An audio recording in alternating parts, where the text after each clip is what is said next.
Un día como hoy, 5 de mayo, pero del año 1818, nacía en la ciudad de Treveris, entonces Reino de Prusia y actualmente Alemania, uno de los más grandes filósofos, sociólogos y economistas de todos los tiempos, Karl Heinrich Marx, más conocido como Karl Marx o Carlos Marx.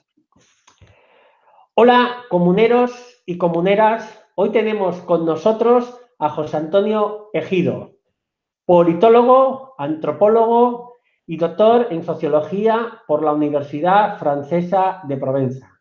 Ha publicado 15 libros.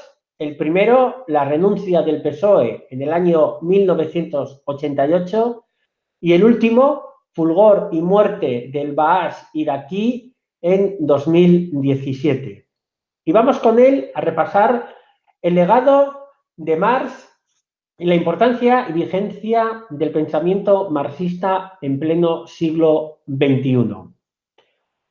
A lo largo de su obra, Karl Marx nos va a desgranar hasta el más mínimo detalle el funcionamiento del valor capital, la plusvalía y la explotación que viene inmersa en el propio sistema de producción capitalista, enseñándonos cómo funciona y cómo nos explota el sistema capitalista. Nos va a dar las herramientas políticas, ideológicas y filosóficas para poder destruirlo y superarlo. Pero vamos a los comienzos de esta andadura filosófica y política. Y lo primero que queremos preguntar a nuestro invitado es: ¿en qué momento Marx hace transitar al socialismo utópico hacia el socialismo científico? ¿Y qué importancia tiene en ello el pensamiento de Hegel? Mira, hay un artículo de Engels, que es el compañero íntimo en lo ideológico de Carlos Marx, que se llama así, del socialismo utópico al socialismo científico. El socialismo utópico se basa en las buenas intenciones. El socialismo científico añade a las buenas intenciones el descubrimiento por Carlos Marx y por su compañero Engels de la ley de la historia, ¿no? El descubrimiento del materialismo histórico que se acompaña al materialismo dialéctico. Es decir, solamente con buena intención no es posible resolver las injusticias sociales, cambiar el sistema social, sino hay que entender su funcionamiento. Entonces, el resultado de los trabajos de Carlos Marx lleva la ciencia a la revolución, además de llevar la ciencia a la historia. Es decir, la BBC de Londres, que no es un órgano muy revolucionario, habla de 4 ideas vigentes de Carlos Marx. ¿Esto qué quiere decir? Es de una dimensión tan grande el pensamiento de Carlos Marx que se puede reconocerlo sin ser marxista, sin querer la revolución, incluso queriendo conservar el sistema tal como está, el sistema capitalista, etcétera, ¿no? Porque sus descubrimientos son de alcance mundial y el capitalismo los reconoce, a veces mucho más que algunos de izquierda, ¿no?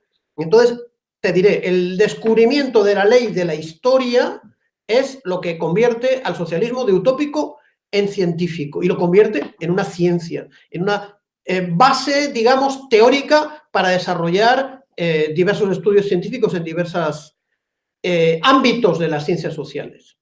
Muy interesante la respuesta.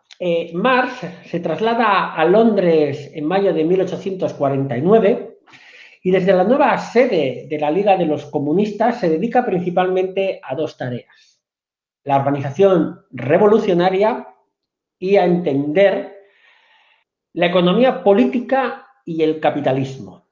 De ahí nace una de sus mayores obras, El Capital.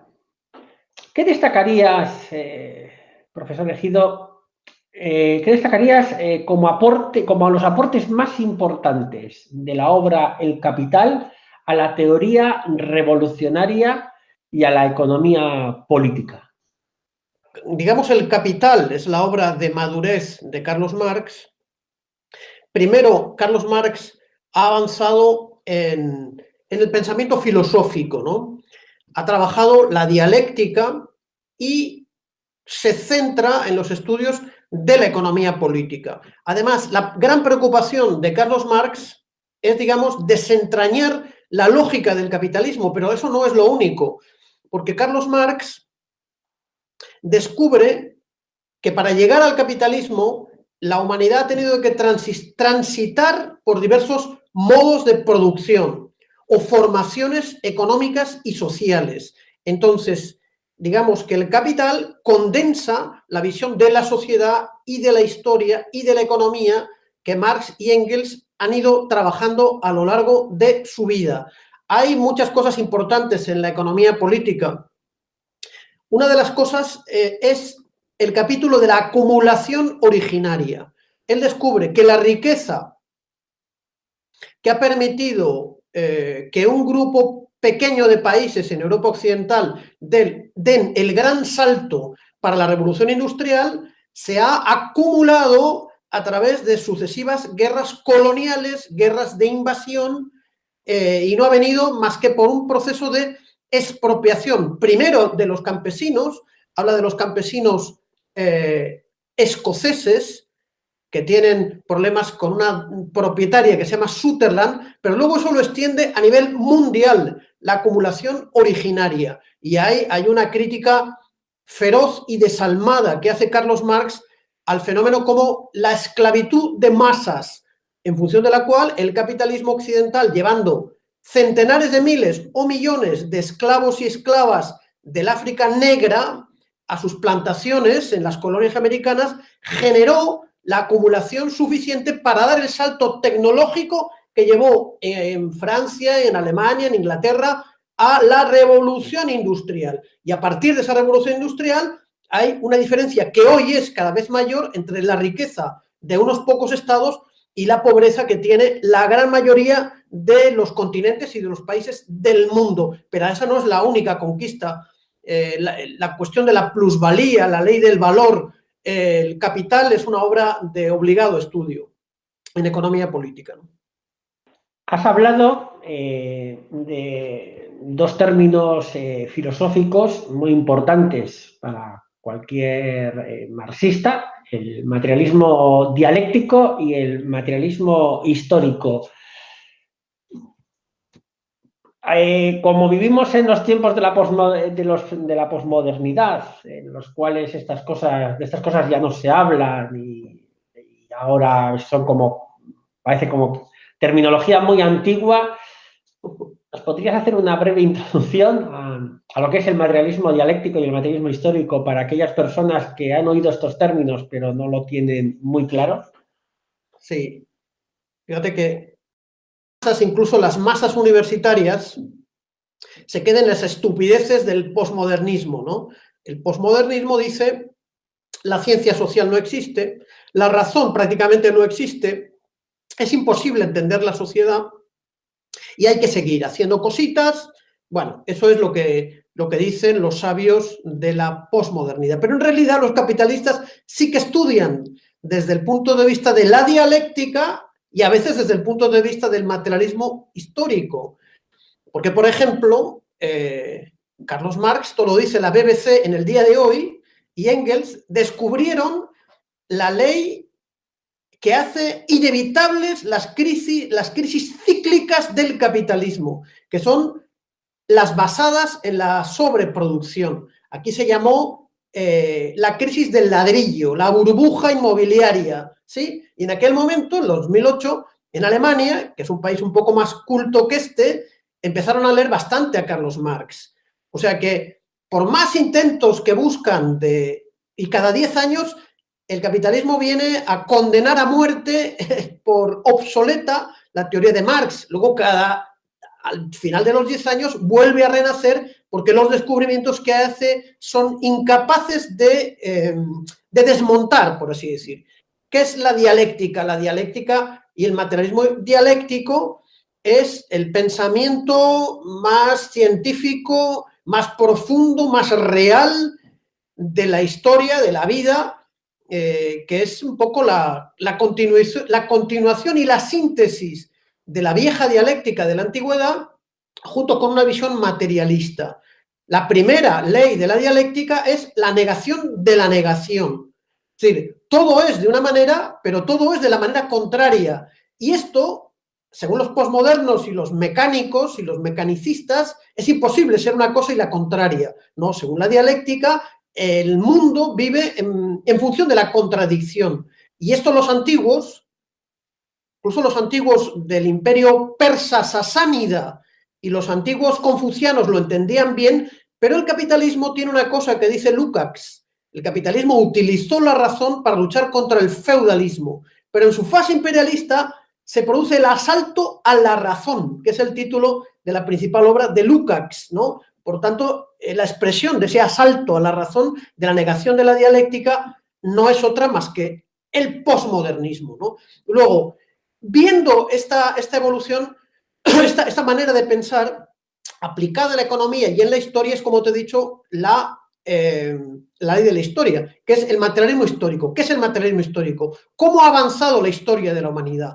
Antes del materialismo histórico era historia de grandes caballeros, de príncipes, de princesas, de reyes, de caudillos, de jefes, de santos, de vírgenes, ¿sí? Y esos eran los que dirigían al pobre ser humano, ¿no? Carlos Marx y Federico Engels dicen no, son las capacidades productivas de una determinada sociedad las que van creando las condiciones para los grandes saltos societales, digamos, civilizacionales, desde la época más primitiva, en lo tecnológico, que se llama la comunidad primitiva o el comunismo primitivo, a la etapa más desarrollada, que será el comunismo, donde la abundancia de los medios de producción nos dejen al margen de la necesidad más absoluta, ¿no?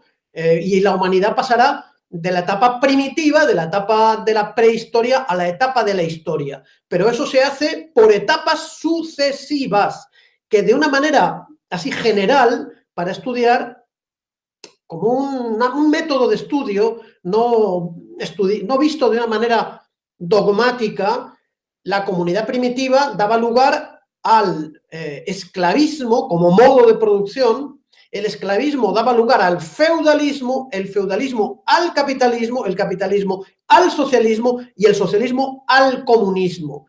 Y se confirma en muchos países, sobre todo del tercer mundo, que no se pueden superar etapas de estos modos de producción. No se puede saltar de la comunidad primitiva al capitalismo, no se puede saltar del feudalismo al capitalismo sin pasar por las etapas sucesivas, salvo casos excepcionales que ya fueron analizados por Lenin en su debido momento, ¿no? Eso es el resumen que te puedo hacer. Bueno, vaya resumen, interesante como pocos y cosas que además no se escuchan hoy en día en los grandes medios, que nos hablan pues de que si los de arriba, los de abajo y cosas por el estilo, en vez de cosas tan interesantes. Bueno, las acciones revolucionarias suponen siempre recibir represión por parte de los capitalistas y de los burgueses. Y Carlos Marx no iba a ser, lógicamente, una excepción. Debido a sus acciones revolucionarias y al castigo que recibió por realizarlas, Marx vivió durante una parte de su vida, o gran parte de su vida, en la más extrema pobreza. Se suele decir por parte de los anticomunistas y de los capitalistas que, bueno, pues que era un poquito como una especie de gorrón que vivía a costa de Engels, ¿no? Pero más allá de esta anécdota manipulada de que Engels ayudó económicamente a Marx, ¿cuál es el aporte? Ya lo has comentado en anteriores preguntas, pero vamos a ahondar un poco aquí. ¿Cuál es el aporte de Engels a la teoría marxista y al comunismo científico? Marx tiene que escaparse a Londres porque la Audiencia Nacional, no sé si será la Audiencia Nacional, pero los jueces de la época le acusaban de ser el instigador de la Comuna de París, ¿no? En Francia, y lo querían enchirolar, ¿no? Hay algunos marxistas que tratan de enfrentar a Engels con Marx, ¿no? El caso de un argentino que se llama Néstor Coa, ¿no? Y dice, Marx es un libertario, mientras que en Engels está el germen de las dictaduras. A mí me parece que es un error. A mí me parece que Engels, que fue el administrador de una empresa textil en Manchester y gracias a eso pudo ayudar, bueno, a que la principal mente filosófica del mundo desde Aristóteles pudiese producir. Si eso es ser un gorrón, yo creo que la humanidad necesita bastantes gorrones, ¿no? Probablemente también le habrán dicho lo mismo a Aristóteles, ¿no? Que es más o menos es el inventor del sistema científico, ¿no? Entonces, los que no son gorrones son los reyes, los jefes militares que se dedicaron a matar a las poblaciones enteras, ¿no? Entonces, yo creo que lo que hay es un reparto de tareas en algún momento entre la pareja intelectual que fue Marx y que fue Engels, ¿no?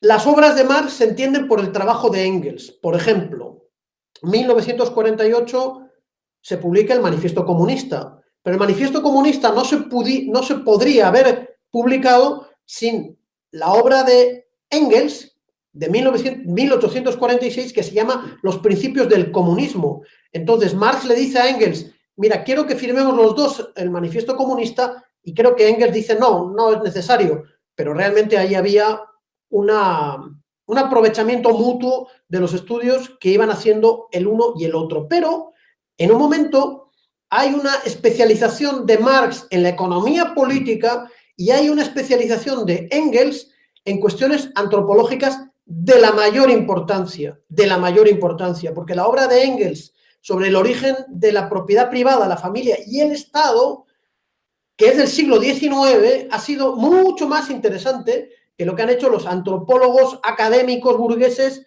en el siglo XX, ¿no? Sin la menor duda, habiendo descubierto cuál es el origen de la familia, cuál es el origen del patriarcado. Yo invito a las feministas a que lean esa obra, ¿no?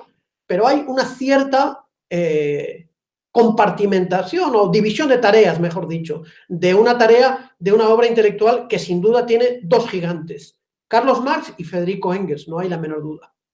Sí, en 1864 Marx entra en la Asociación Internacional de Trabajadores, conocida como la Primera Internacional, de la cual se convirtió en su máximo líder y durante varios años estuvo involucrado en una lucha con un sector, el sector anarquista, dirigido por Mikhail Bakunin.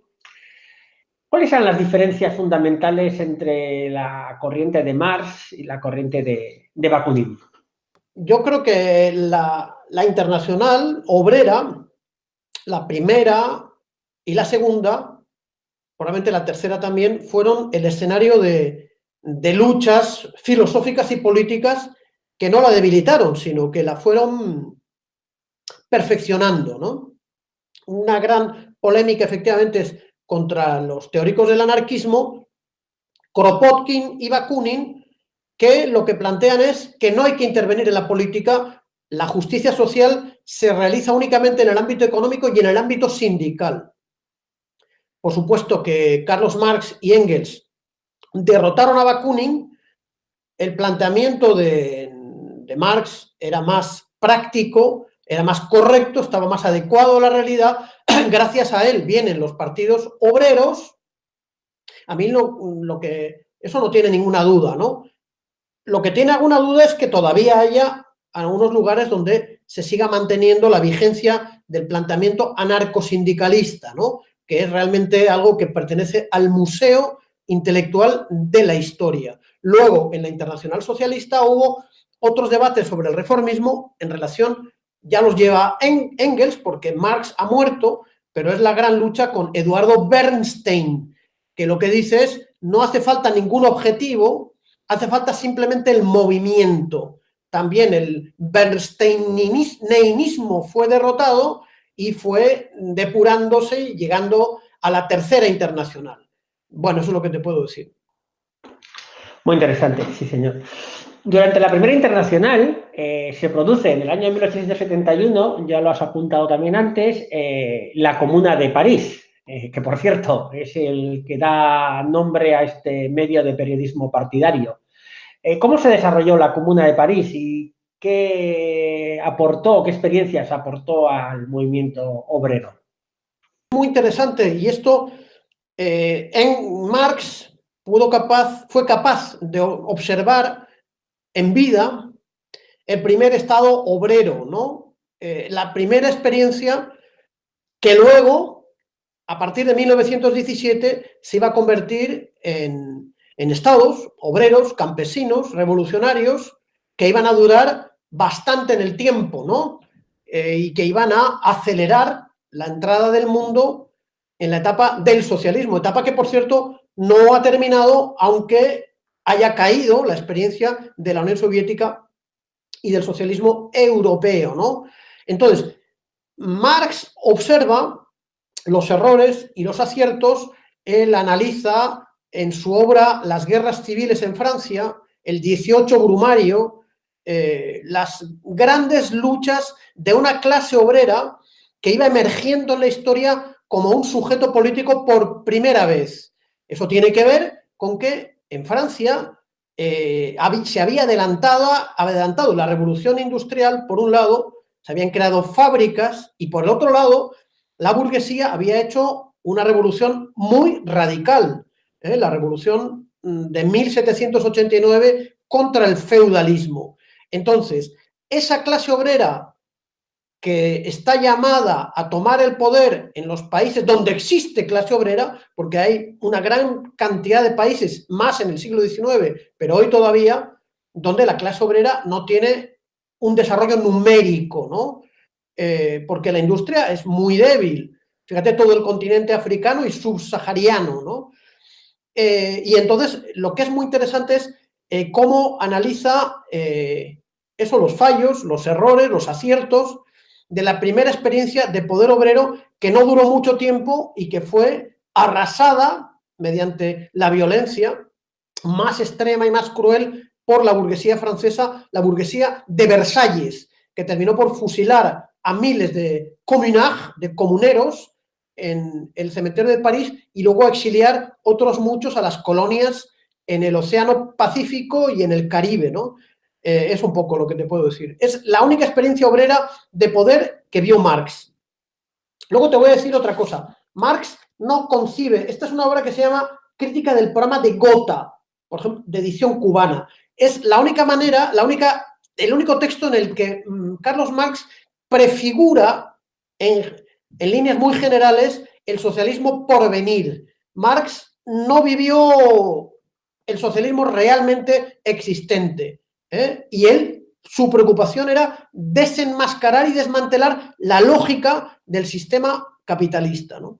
Un gran aporte, profesor Ejido.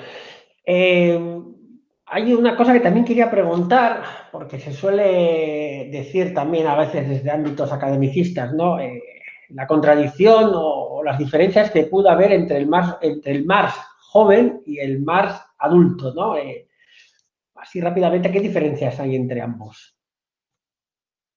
Mira, hubo filósofos en el siglo XX que se dedicaron con mucho detenimiento a estudiar esas diferencias, ¿no? Yo veo la maduración del pensamiento de Marx en sus diferentes etapas. Los estudios filosóficos en su juventud, en su momento universitario, su intento fracasado de ingresar en la universidad como profesor, porque no querían, fíjate, la universidad alemana se privó de la principal cabeza filosófica desde Aristóteles, nada menos, porque era un subversivo, ¿no? Sus trabajos continuos, la maduración de su pensamiento, tanto en filosofía como en historia, para llegar al Capital, y yo veo una coherencia, y a mí no me gusta mucho y no me han convencido las explicaciones entre el Marx joven y el Marx viejo. Me parece que tiene mucho de especulativo, como me convencen mucho menos las diferencias entre Marx y Engels. Pero ese pensamiento universal, amplio, profundo, complejo y vasto, da para mucho. Lo que hay que hacer primero es conocer los textos y después interpretarlo, ¿no? De una manera y de otra. Sin conocer los textos, yo creo que me imagino que hoy en el mundo universitario y en el mundo político occidental es difícil conocer los textos de base. Por eso hay que ir a los textos originales, Miseria de la filosofía, de Progreso de Moscú, de Carlos Marx, ir obras escogidas, Carlos Marx, Progreso, 3 tomos, ir a los textos originales, que son amplios, todavía están disponibles, Internet ayuda, y poderlos estudiar, y a partir de ahí poderlos interpretar. Y cada uno los puede interpretar como pueda, ¿no? Pues sí, sí. Vamos a irnos al año 1848. Ese año se realiza el Manifiesto Comunista. Para mí es una obra que, aunque es de 1848, en 2018 tiene plena vigencia.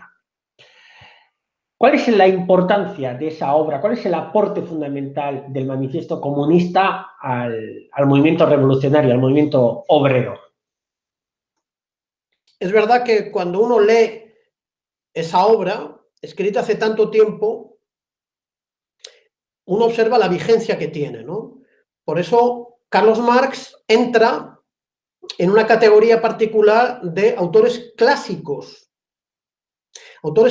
que se mantienen vigentes mientras se mantengan las condiciones, las circunstancias que llevaron a ese nivel de abstracción que permite entender lo que pasa hoy. Es decir, cuando él habla de que es la lucha de clases el motor de la historia, por ejemplo, ¿no? Cuando él, por ejemplo, nos da una lección de dialéctica en el sentido de que el capitalismo puede ser revolucionario y ha sido revolucionario en la historia. Un pensamiento mecánico y dogmático dice, el capitalismo siempre ha sido malo. No, no. Quien ignora el materialismo histórico ignora que el capitalismo es una fase superior al feudalismo. Y él lo cuenta en el Manifiesto Comunista. El capitalismo ha soplado y ha destruido todos los restos de la vieja sociedad feudal absolutamente inmóvil y caduca. Ahora, cuando reivindica por aquí reinos feudales como un paradigma, claro, es que hay gente que no conoce la dialéctica del materialismo histórico, ¿no? Y es lo que reivindica Carlos Marx, pero Carlos Marx no busca embellecer el capitalismo, sino entender lo que tuvo de revolucionario frente a un sistema más reaccionario que el suyo, pero que también ese capitalismo, como el sistema anterior, estará condenado a ser superado por un sistema superior, ¿no? Que mejore, que perfeccione, que lo haga más humano, porque claro, el capitalismo del siglo XIX, incluso en el mundo rico, es la barbarie más absoluta, ¿no? El capitalismo llegó en medio de un río de sangre, de dolor, de sufrimiento. Hay que ver, yo estuve estudiando, por ejemplo, en Bilbao, los lavados del producto minero de las minas hacía que ese producto del lavado intoxicase y crease una gran cantidad de epidemias en Bilbao de las que ya se han olvidado, ¿no? Eran más fuertes que las ciudades rusas que también se dedicaban a lavar la minería. Bueno, la revolución industrial en Bilbao se hace en medio de las epidemias de la población de Bilbao que tenía que beber un agua contaminada. Así llegó el capitalismo y lo bonito que soy Bilbao, ¿verdad? Bueno, pues esa lógica se explica en el Manifiesto Comunista, además de muchas otras cosas. En el Manifiesto Comunista hay una crítica devastadora a los falsos socialismos. Socialismo campesino, el socialismo burgués, socialismo aristocrático. Hoy seguramente Marx estaría hablando de todas las variedades de la posmodernidad más ridícula que inunda y que bloquea ya no un pensamiento revolucionario, sino simplemente un pensamiento racional. Es un texto muy breve, son como 20 páginas, pero habría que leerlas, ¿no? De vez en cuando y sorprenderse con la actualidad y la vigencia. Ojalá estuviese repartido en todas y cada una de las sedes de las organizaciones que se hacen llamar socialistas o que se hacen llamar revolucionarias, ¿no? Posiblemente a mí me hubiera encantado que Marx hubiera vivido en esta época y nos hubiera hecho un análisis de eso que llaman el ecosocialismo, ¿no? Estábamos hablando de la vigencia del manifiesto comunista en 2018 y yo voy un poquito más allá. ¿Tiene vigencia en este siglo XXI todo el pensamiento marxista, no solamente lo que hay en el manifiesto comunista? Y más allá todavía, ¿es el marxismo o el marxismo-leninismo, mejor dicho, un instrumento válido en el siglo XXI para la emancipación de la clase trabajadora? Sería gracioso que yo dijese que no tiene vigencia y que viniese la BBC de Londres y me dijese, tiene vigencia. Porque la BBC de Londres es un poco más inteligente que los posmodernos de por aquí y, claro, por supuesto dice la vigencia a pesar del comunismo. Claro, la BBC de Londres es el órgano de su graciosa majestad, ¿no? Del MI16, del MI6, los monopolios ingleses, del imperio inglés, ¿no? Entonces no puede reconocer la vigencia que tiene el marxismo para hacer la revolución obrera, ¿no? Pero reconoce la vigencia científica, reconoce la capacidad de predicción que tiene sobre las crisis del capitalismo.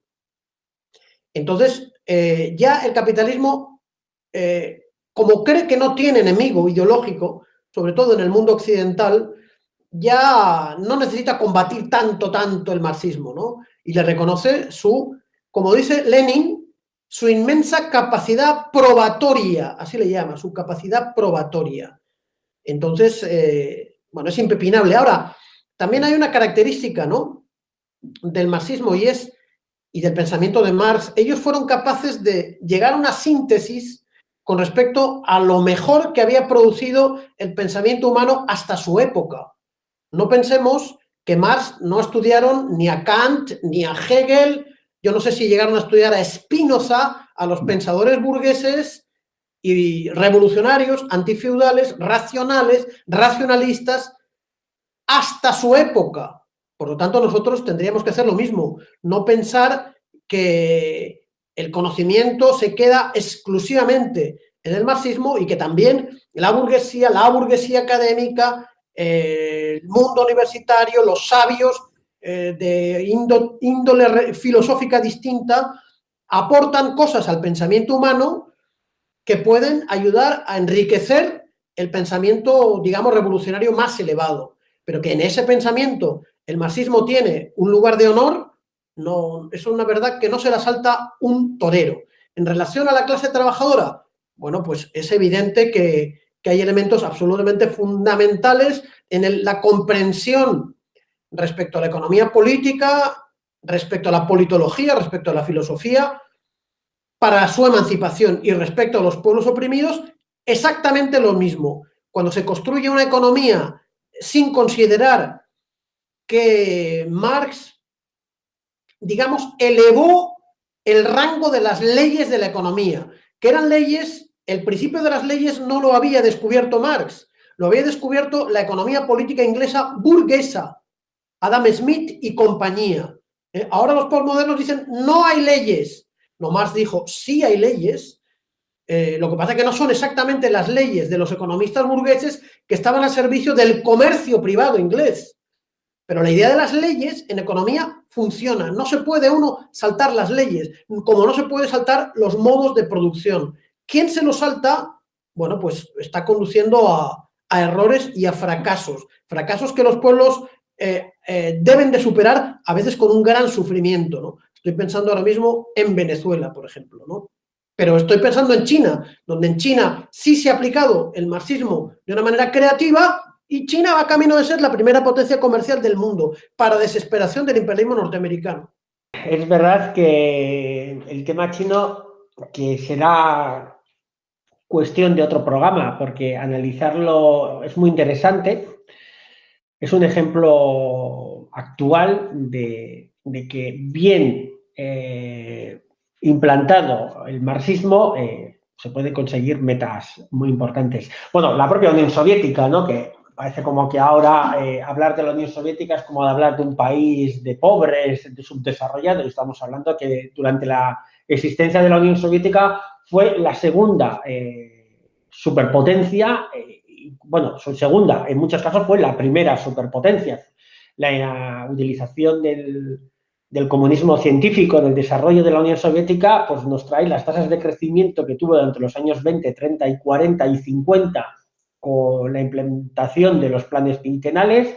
La Unión Soviética, el socialismo, fue por delante prácticamente en toda la carrera espacial, exceptuando la llegada a la Luna y que además no fueron los soviéticos porque tuvieron el fallecimiento digamos, la persona que llevaba a cabo el programa espacial.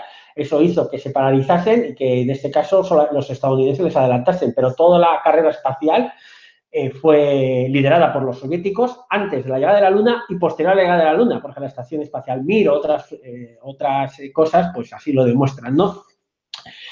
Volviendo al tema del marxismo, ¿qué ha supuesto para las organizaciones de izquierda el abandono del marxismo? O sea, ¿qué ha supuesto? No tanto para ellas, porque para ellas ha supuesto posiblemente que muchas de ellas estén actualmente ocupando poltronas dentro del sistema burgués, sino ¿qué ha supuesto para la clase trabajadora que las organizaciones de izquierdas, que muchas organizaciones de izquierdas hayan abandonado el marxismo? A partir de la caída de la Unión Soviética, ha sido una tragedia en el mundo académico, ha sido una tragedia para la izquierda, pero te diré que ha sido una tragedia para la clase trabajadora occidental, porque la clase trabajadora occidental gozaba de amplios derechos sociales a partir de 1945, que no eran más que un argumento y una argucia de la patronal occidental para frenar la extensión del socialismo soviético y de la Revolución Obrera. Una vez que cae la Revolución Obrera, no tiene ninguna necesidad de las concesiones de lo que se llamó el Estado-Providencia, y eso fue destruido. Y hoy nos encontramos con un desempleo de masas, con ataques continuamente a los intereses sociales. Los millones de pensionistas que están en lucha en España, ¿eso es por qué? Eso es por qué. De ese tema no se hablaba en los 70, ni los 60, ni los 80. Porque la burguesía sabía que tenía que hacer concesiones. Hoy sabe que no tiene que hacer concesiones. Luego, los partidos de izquierda que abandonaron el método marxista se convirtieron o fueron destruidos, fueron asimilados por el sistema, o se convirtieron en fuerzas absolutamente reaccionarias. Hay que ver la izquierda francesa, el viejo Partido Comunista, lo cochambroso que soy, ¿no? Y de la izquierda española. En España el marxismo ha tenido escaso desarrollo. Bueno, no vamos a hablar del tema vasco, ¿verdad? Donde la sustitución de esquemas más o menos racionales por la difusión del nacionalismo etnista ha llevado al desastre político en el que está el panorama político vasco, ¿no? ¿Qué más? ¿Qué más te puedo decir? Ahora, hay tendencias a recuperar el socialismo científico. El Partido Comunista de España, que ayudó a crear, a apoyar la Constitución del año 78, hoy habla de recuperar el marxismo-leninismo. En Italia han surgido un par de partidos comunistas. En Francia ha surgido una cosa que se llama los insumisos.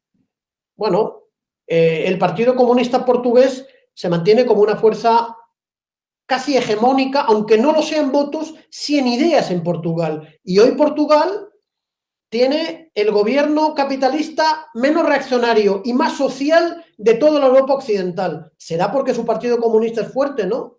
Yo creo que sí, que es por eso. O sea que se ve en negativo el desastre que ha sido y en positivo se ven también las ventajas de tener como una base teórica un poco clara que guíe el trabajo político, que es un trabajo bien difícil, en un ámbito en el que se aplica una frase de Marx: la ideología dominante es la de la clase dominante, y la clase dominante en el mundo occidental es una oligarquía más fuerte que nunca. Claro, marxismo-leninismo. Leninismo es el estudio de la nueva fase en la que entra el capitalismo, que no la vive Marx, porque Marx conoció el capitalismo de la libre competencia, no el capitalismo de los monopolios. La culpa no es de Marx, eso no existía en su época. Pero sí Lenin, hace 101 años o 103 años, hablaba del capitalismo de los monopolios, la fase más reaccionaria. Y yo pregunto, ¿hay un sector de la economía mundial que no esté bajo la protección o bajo la hegemonía de los monopolios? Tú que estás en el mundo informático, Google, Microsoft, ¿no son grandes monopolios que dominan la informática? Bueno, pues eso se aplica a todos los elementos de la economía mundial. De manera que Lenin está más vigente que nunca, que es el gran continuador de Marx, porque a Marx no le podemos pedir todo. Algo habrá que hacer después de él, ¿no? Digo yo. Sí, yo además siempre he entendido que la obra de Marx y la obra de Lenin es un poco coja, ¿no? O sea, ¿cómo lo diría? La obra de Marx para mí es la parte más teórica y la obra de Lenin es la parte más de vamos a utilizar lo que Marx nos enseñó para transformar la realidad. La praxis, yo siempre suelo hablar de la praxis marxista-leninista, ¿no? Y lógicamente el análisis que hace Lenin del imperialismo, que es esa fase que, como bien has comentado, no le tocó vivir a Marx, pero sí la vivió Lenin, pues es una obra de plena vigencia, sobre todo en 2018, donde tenemos desde hace ya unos cuantos años al imperialismo en plena ofensiva. La guerra de Siria, que la podríamos encuadrar en una guerra global en Oriente Medio, Afganistán, Irak, actualmente Siria, anteriormente fue Kosovo, anteriormente fue Yugoslavia, es Venezuela. El imperialismo está en plena expansión, por lo tanto podemos decir que lógicamente el pensamiento de Lenin también es un pensamiento muy actual en el siglo XXI. Para acabar, hay un miedo que yo tengo y que alguna gente tenemos en la revista La Comuna, y es que, claro, estamos en el 200 aniversario del nacimiento de Marx. Esto no puede convertirse en algo folclórico, en que la figura de Marx se mercantilice, como se ha mercantilizado la figura del Che. Todo el mundo lleva camisetas del Che, como el que lleva cualquier otra prenda, sin entenderlo. Le han desvirtuado, le han quitado toda la parte política y convierten al Che en un producto de marketing. Eso no podría pasar con la figura de Marx en este año de su 200 natilicio. Es la clase dominante e impone su ideología dominante, impone sus valores, impone su comercio. A mí me parece que lo grave sería pasar por silenciar absolutamente la magnitud de la obra de Marx, ¿no? Entonces, no se puede hacer. Bueno, pues está muy bien que se plantee un debate académico y que incluso los anticomunistas, que son la ideología dominante, se vean obligados a reconocer de mala gana los aportes enormes, ¿no? Como le llama a un autor, una revolución copernicana, ¿no? En el pensamiento económico y científico, ¿no?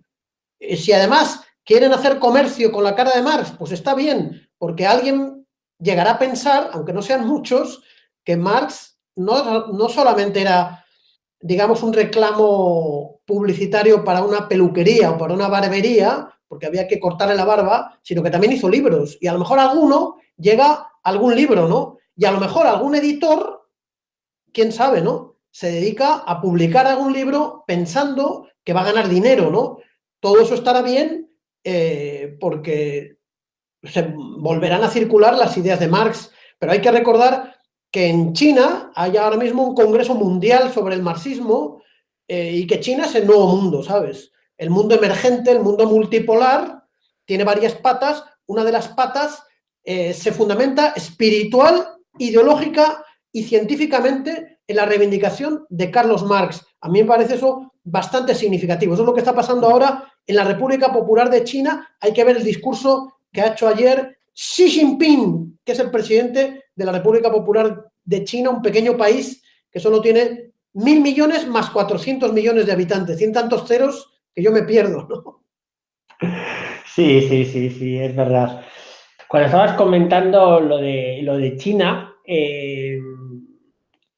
lo perdido, ¿no? Que está la gente con el tema de China. Y también hablando de la utilización de los iconos por parte de los anticomunistas o por parte o simbología comunista por gente que no lo es, me recuerda un poco al Día de la Victoria en Rusia, como mucha gente que dice, bueno, sí, utilizan simbología comunista, pero lo utilizan un poco como figura de marketing. Pues a mí me encanta que ese día en Rusia vuelva a desfilar la bandera roja con la hoz y el martillo.